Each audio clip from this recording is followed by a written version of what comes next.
इस वक्त की बड़ी खबर आपको बता दें कि जातीय जनगणना पर तत्काल रोक लगाई गई। हाईकोर्ट ने रोक लगाई है और जातीय जनगणना को लेकर कोर्ट ने फैसला सुरक्षित रखा था और इसका ऐलान हुआ। फिलहाल जातीय गणना पर तत्काल प्रभाव से रोक लगाई गई है और हाईकोर्ट ने ये रोक लगा दी है। आपको बता दें कि इसको लेकर सुनवाई चली और जिसके बाद हाईकोर्ट ने फैसला सुरक्षित रखा था और अब इस पर रोक लगाई गई है। जातीय जनगणना पर तत्काल रोक लगाई गई है। हम लोग का जो पॉइंट था कि आप जो राइट ऑफ प्राइवेसी है उसका उल्लंघन कर रहे हैं, जाति धर्म आय मांगकर, उसको माननीय उच्च न्यायालय इंटरिम ऑर्डर में इसको समझा कि नहीं, जो प्रोसेस अडॉप्ट की है बिहार सरकार वो असंवैधानिक है। इतना ही नहीं, हम लोग का जो पॉइंट था कि बगैर कोई स्टैट्यूट के, बगैर रूल रेगुलेशन के और ये संविधान के विरुद्ध जाके जो ये सरकारी नियम जो लाए थे कि हम कास्ट में सर्वे करेंगे, तो इसको हाईकोर्ट ने माना कि ये कानून में इमीडिएट गलत है, इसलिए हम लोग को इंटरिम स्टे मिला है। अच्छा जी, एक सवाल यह है कि आपने जो कहा था कि 500 करोड़ का जो इस्तेमाल किया गया है सरकार की तरफ से, वो मिसयूज है पब्लिक मनी। वो हम लोग का ही कहना था कि आप बिहार सरकार जानते थे कि जो कंटिजेंसी फंड का जो पैसा है वो आपको जनरल खर्च नहीं कर सकते हैं, ये अनफोर्सिन एक्सपेंडिचर नहीं है। इसलिए जो पॉलिसी सरकार का था कि कास्ट बेस्ड सर्वे में हम 500 करोड़ पर खर्चा करेंगे, वो गरीबों का पैसा का एक तरह से मिसयूज होता। इसलिए इस बात को हाईकोर्ट मेरे समझ से उचित समझा कि ये निर्णय जो है आपका जो पॉलिसी लिए हैं उस संविधान के विपरीत, स्टैट्यूट के विपरीत, सेंसस एक्ट 1948 के विपरीत है। इसलिए हम लोग को लगता है कि इंटरिम स्टे मिला है। अगली फाइनल सुनवाई कब होगी? 3/7/22 को सुनवाई होगी। 3 जुलाई एक टिक टैक। दिनू जी क्या हुआ है?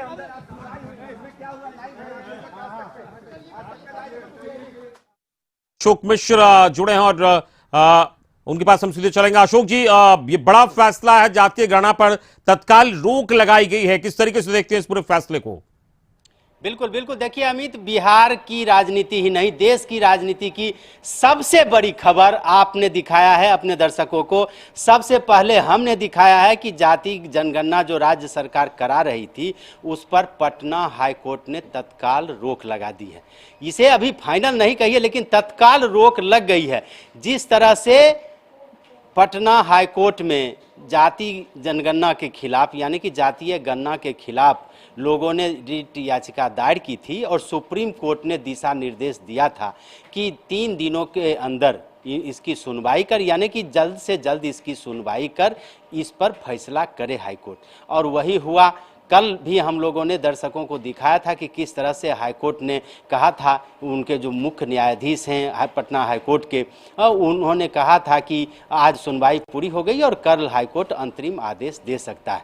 अभी की सबसे बड़ी खबर, बिहार की राजनीति की सबसे बड़ी खबर कि पटना हाईकोर्ट ने बिहार में जो जातीय गणना कराई जा रही थी उस पर तत्काल रोक लगा दी है। हम फिर एक बार चाहेंगे कि अपने दर्शकों को हाईकोर्ट के फैसले को किस तरह से पटना के वकील बता रहे हैं, वो फिर एक बार हम अपने दर्शकों से को बता दें कि किस तरह से पटना हाईकोर्ट ने अंतरिम रोक लगाई है, तत्काल रोक लगाई है। इस पर जो अधिवक्ता हैं उनका क्या कहना है, जिन्होंने एक मिनट सर दिनू जी, एक मिनट हमारे साथ पटना हाईकोर्ट के वरिष्ठ अधिवक्ता है दिनू कुमार, उनसे जान लेते हैं। दिनू जी, आज क्या क्या हुआ कोर्ट में? हम लोग जो हाईकोर्ट में चैलेंज किए थे कि 6/6/22 को सरकार ने जो पॉलिसी डिसीजन लिया है कि बिहार में कास्ट में सर्वे करेंगे और इकोनॉमिक सर्वे करेंगे और इसके लिए 500 करोड़ रुपया कंटीजेंसी फंड करेंगे, वही हम लोग कहना था कि यह बिहार ये सेंसस एक्ट 1948 के विपरीत है और भारत के संविधान में कहीं वर्णन नहीं है कि कास्ट में सर्वे कीजिएगा। और बिहार सरकार जानती थी कि कंटीजेंसी फंड का यूटिलाइजेशन कभी भी कास्ट में सर्वे नहीं होगा। बाद में बिहार सरकार ने की सप्लीमेंट्री बजट पास की, लेकिन निर्णय लेते समय उन्होंने कहा था कि पैसा खर्च करें कंटीजेंसी फंड से, इसलिए गवर्नमेंट का इल विल था। एक ट्रस्टी का ड्यूटी होता है कि जब ट्रस्ट किया है पब्लिक आपको तो पैसा का सही दुरुपयोग करें। तो सरकार का देखा गया कि इल विल है, जो हम लोग का बहस था उसको प्राइम फेसी हाईकोर्ट ने सही माना। क्या आगे फैसला क्या हुआ है? आज ऑन गोइंग सर्वे कास्ट में सर्वे था उस पर रोक लगा दी गई है। कब सुनवाई होगी? 3/7/23 को इसकी अगली सुनवाई दिनू होगी। जी, लेकिन एक सवाल ये भी है ना कि सरकार कह रही थी कि इसका काम जो होगा हम लोग आर्थिक स्थिति पता करने की कोशिश कर रहे हैं लोगों की। सरकार को चाहिए था कि एक इनेक्टमेंट करते, स्टैट्यूट बनाते और जो पॉलिसी लिए थे, ये एक्ट बनाते, उसमें ये बात बोलना चाहिए था कि कास्ट में सर्वे कर रहे हैं, उसका क्या पर्पस है।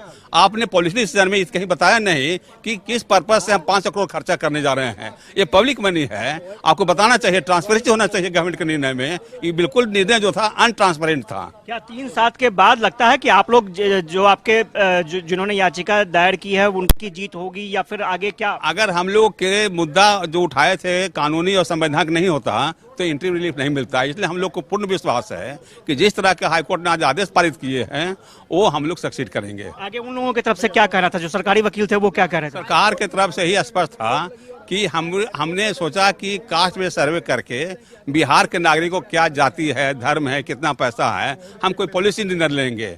तो हम लोग कहना था कि आपको जो एन ऑब्जेक्ट था ये पॉलिसी में वर्णन करते, तो कौन रोक लिया था कि पॉलिसी ये बाद में जो आप बोल रहे हैं काउंटर एफिडेविट में, इनको चाहिए था निर्णय लेते समय बोलने के लिए। कोई भी एक्ट बनता है, स्टैट्यूट बनता है, रूल रेगुलेशन, तो उसमें एम एंड ऑब्जेक्ट बताना पड़ता है काहे के लिए इलेक्ट कर रहे हैं। चलिए, धन्यवाद। तो दिनू जी थे और दिनू जी बता रहे थे कि किस तरह से कोर्ट में सुनवाई चली है और स्वाभाविक तौर पर एक बड़ा फैसला आ गया है जाति गणना को लेकर के, और 3/7 को फिर से बिल्कुल सुनवाई होगी। आशुतोष अपने दर्शकों को सुन रहा है किस तरीके से जो अधिवक्ता हैं वो बता रहे हैं इस फैसले को लेकर, लेकिन जो स्पष्ट तौर पर जो सेंसस एक्ट है उसका उल्लंघन की बात कही गई, और एक जो बड़ी गौर करने वाली बात कही गई है कि सरकार को ये जो पॉलिसी की बात है ये उस वक्त ही बताना चाहिए, काउंटर एफिडेविट में बताया, इसलिए इस तरीके से फैसला आया है।